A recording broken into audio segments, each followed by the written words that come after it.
দুই নম্বর হলো সম্পদ। যাদের সম্পদ আছে তারা আসলে বিপদের মধ্যে পড়ে গেছে। সম্পদ যাদের আছে 2.5 টাকা জাকাত দেওয়া লাগবে, জোরে কোন কথা ঠিক কিনা?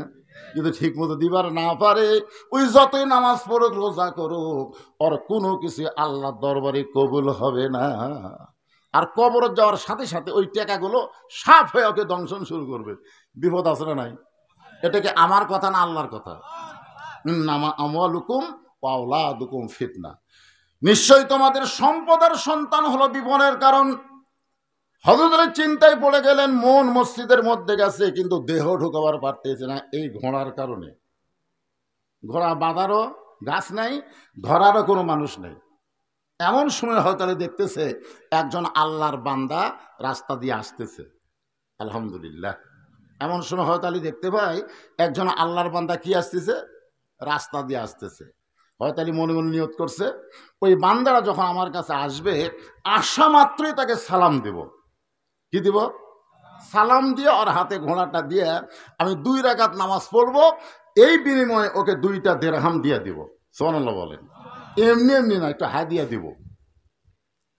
লোকটা যখন সীমানার মধ্যে আইছে, সঙ্গে সঙ্গে হযরত আলী সালাম দেয়। কথাবার্তা বলার আগেই সালাম দেওয়া। রাসূল বলেছেন, আসসালামু ক্বাবলাল কালাম।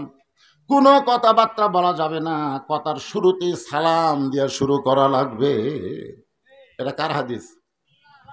অনেক নেতারাই হাদিস মানে না, অনেক বক্তারাও। এখন এখানে এসে যদি কোনো বক্তা বলে, আজকের মাহফিলের সম্মানিত সভাপতি, আজকের মাহফিলের প্রধান অতিথি, আজকের মাহফিল আমার শ্রোতা মণ্ডলী, পর্দার অন্তরের মা বোনেরা, সবাইকে লক্ষ্য করে আমার ভক্তিপূর্ণ সালাম, আসসালামু আলাইকুম।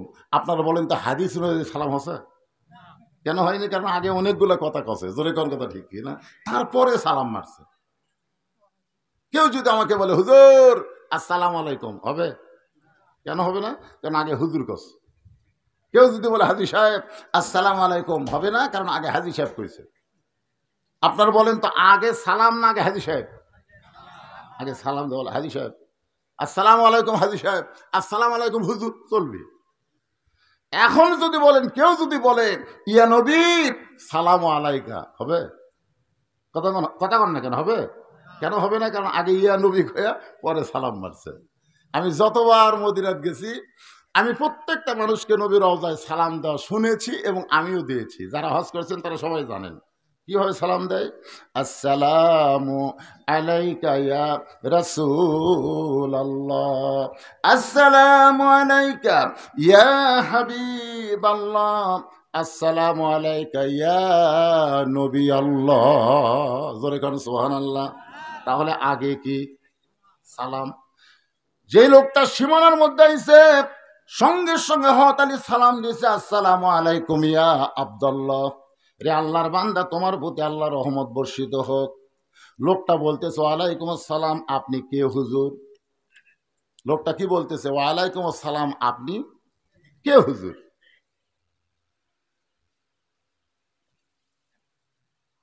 বলতেছে মাঝে মাঝে জায়গা খালি আছে, মাঝে মাঝে।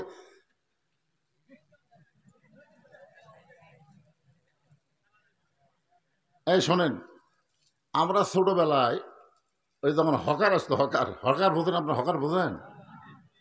ঘন্টার পর ঘন্টা দাঁড়িয়ে থেকে আমরা হকারই শুনছি রে। আজকে যদি কিছু লোক দাঁড়িয়ে থাকে, অসুবিধা কি? এরা চাপবে না, যতই জায়গা থাকে এরা চাপবে না। মাঝে মাঝে কোথায় আমি তো জায়গা দেখতে পাচ্ছি না, যদি থাকে ভাই যান। রাত তো অনেক হয়ে গেছে, আর কি জায়গার দরকার? ঠিক আছে, অনেক রাত হয়ে গেছে। যদি থাকে আমি 1 মিনিট একটু জিকির দিলাম, এই জিকিরের ফাঁকে আপনি একজনকে বসার জায়গা করে দেন, আল্লাহ পাক আপনাকে জান্নাতে একটা জায়গা দিয়ে দিবে। এই বিশ্বাসে সামনের দিকে চেপে বসেন আর জিকির করেন, লা ইলাহা ইল্লাল্লাহ, লা ইলাহা, লা ইলাহা ইল্লাল্লাহ, মুহাম্মাদুর রাসূলুল্লাহ সাল্লাল্লাহু আলাইহি ওয়াসাল্লাম। আমার কথা কি আপনার বুঝতেছেন? হ্যাঁ, জিকির বন্ধ এখন, জবান বন্ধ করে সবাই মনোযোগ দিয়ে শুনবেন। লোকটা বলতেছে ওয়ালাইকুম সালাম, আপনি কে হুজুর? আপনারা বলেন তো ওয়ালাইকুম আসসালাম বলে যখন বলতে যে কে হুজুর, ওই লোকটা কি হজরত আলীরে চেনে? হুজুর খান চিনে? চিনে না। আমি যদি আপনাদের এলাকায় এসে কাউরে সালাম দেয় আর ও যদি বলে ওয়ালাইকুম আসসালাম আপনি কে হুজুর, তখন বোঝা যাবে ও আমারে চেনে না। জোরে কারণ ঠিক কিনা? ওই জীবনে আমার ওয়াজ শুনে নাই, চিনবে না। কিন্তু যেই ব্যক্তি আমারে চিনে সে কোনোদিন বলবে না আপনি কে হুজুর।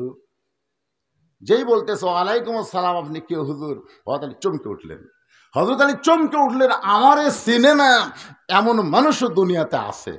আছে না নাই? কথা কোন আছে না নাই? সাইদ হুজুরকে চিনে না এমন মানুষও দুনিয়াতে আছে। আছে না নাই? কথা কোন আছে না নাই?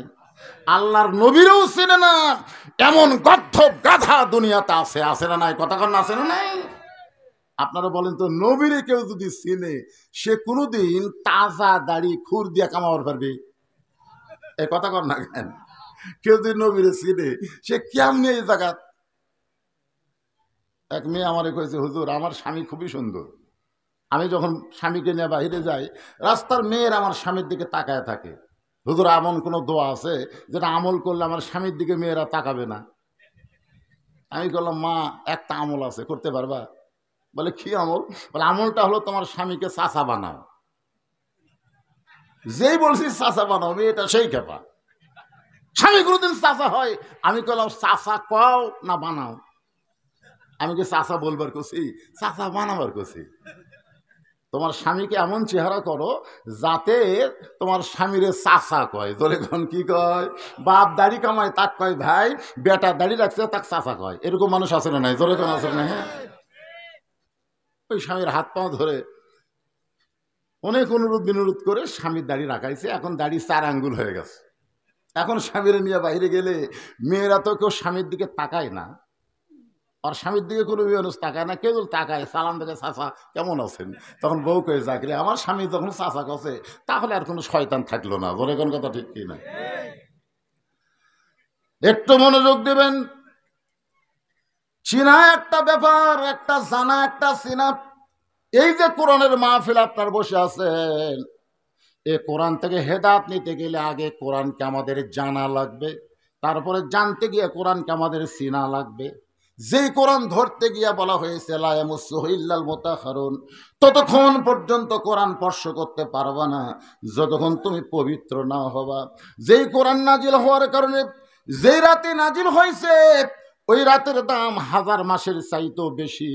শুধুমাত্র নাজিল হওয়ার কারণে একটা রাতের দাম যদি 1000 মাসের চাইতে বেশি হয়, সেই রাত জাগার জন্য আমরা সারা রাত চেতন থাকি, কিন্তু কি কারণে রাতটার দাম হলো সেই কোরআনকে আমরা জানি না, চিনি না। জোরে কোন কথা ঠিক কি না? কথা খান।